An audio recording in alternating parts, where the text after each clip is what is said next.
Netflix movie. It is. That does it for us at 4 o'clock. Jen and I will see you back here tomorrow. Now here's Jeff Gianola and Elizabeth Din for KOIN 6 News at 5. All right, Jenny and Dan, thanks so much. And our KOIN 6 team coverage keeps on rolling. We are live at a major apartment complex fire in southwest Portland. Keep it right here. Up in flames. Fire blew out the windows. The manager ran down the hall banging on our doors. Firefighters battling a massive blaze inside these apartments in Goose Hollow. Fears of collapse shut down roads and rerouted transit lines, the dozens displaced, and the latest from investigators. This is a KOIN 6 News breaking news alert. Search floor by floor as best as possible, given the conditions are tenable for human life. We're concerned about everybody going home tomorrow.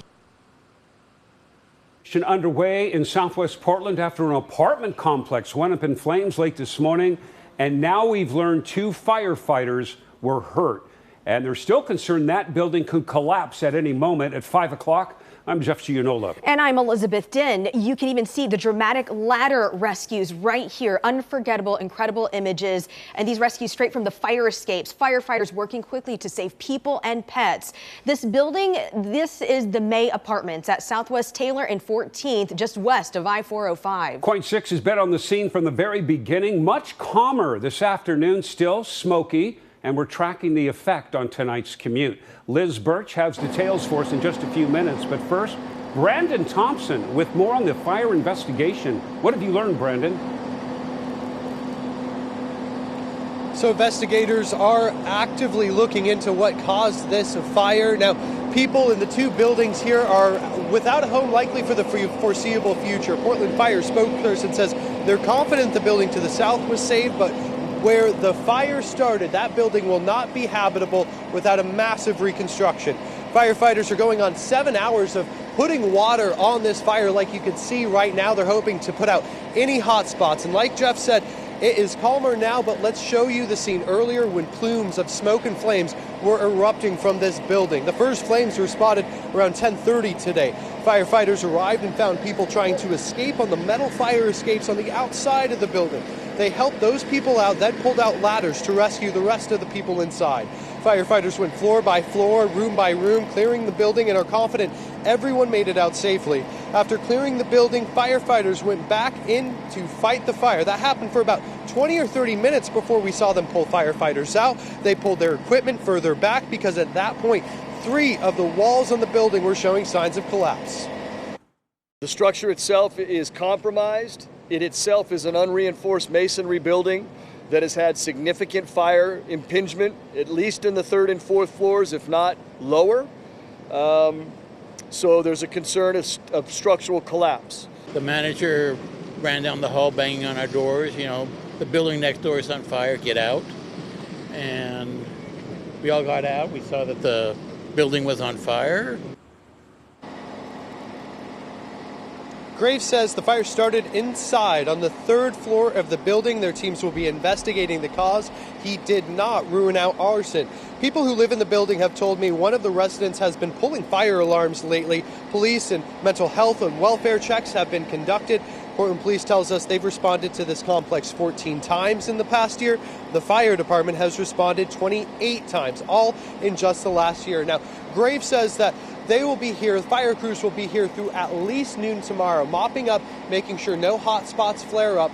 Then the Bureau of Developmental Services and the building owner will come in to find out what is the future of this building. The structural integrity of this building will be examined, and if it needs to be rebuilt or if it needs to be demolished, that decision will be coming in the next days or weeks. Reporting live in Southwest Portland, Brandon Thompson, KOIN 6 News. All right, Brandon, thank you. Okay, lots of folks saw this fire. Here's what the smoke plume looked like around noontime. The proximity to I-405 prompted the interstate to actually shut down for a few hours today. Here's a live look now at I-405 out Montgomery. Traffic moving along just fine.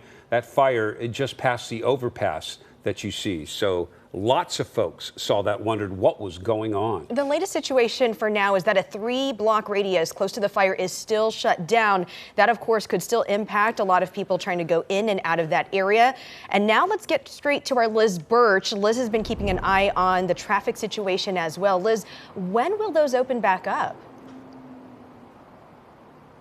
Well, I talked to PBOT today. They say they're in the process of opening up some streets right now and will be for the next several hours. But they say the streets close to that smoldering building, you're looking at it right now live, could stay closed for days. PBOT says that's so fire crews can continue to monitor the building and also allow for heavy equipment to be used later on. I also talked with the Oregon Department of Transportation. They closed I-405 earlier today because of concerns the building would collapse. Lanes are back open right now, but some on and off ramps remain closed. Any plans to reclose any lanes of I-405 later today? We don't have any plans to close any of the lanes again, but we're working very closely with the fire department on this to see if there's any reason to close them again. If there is any reason to close them again, we certainly will. The most important thing we can do is make sure that these lanes are safe, and we're working with police and fire to make sure that that's the case.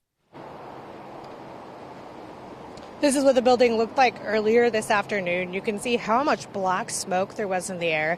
Air conditioning was unhealthy for the surrounding neighborhoods. Bringing you back out here live, I do want to mention something important, and that's what you see behind me. The traffic lights are off because power was cut off in this area while crews were fighting that fire. That means you need to treat those intersections like a four-way stop. We've already seen some close calls out here when it comes to crashes, so be cautious and keep that in mind. And also keep in mind some streets may still be closed in this area on your commute home.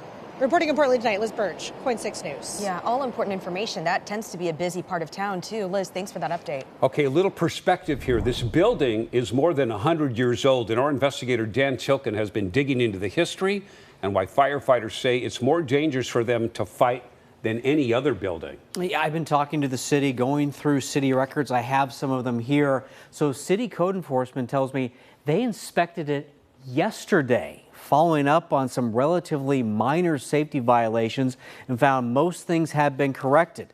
They found a new violations listed right here. The fire door had been wedged open. City records say it was built in 1910. Its current market value is nearly $6 million. It is on the city's list of unreinforced masonry buildings. As you heard the firefighters say, that means it's more likely to collapse in an earthquake.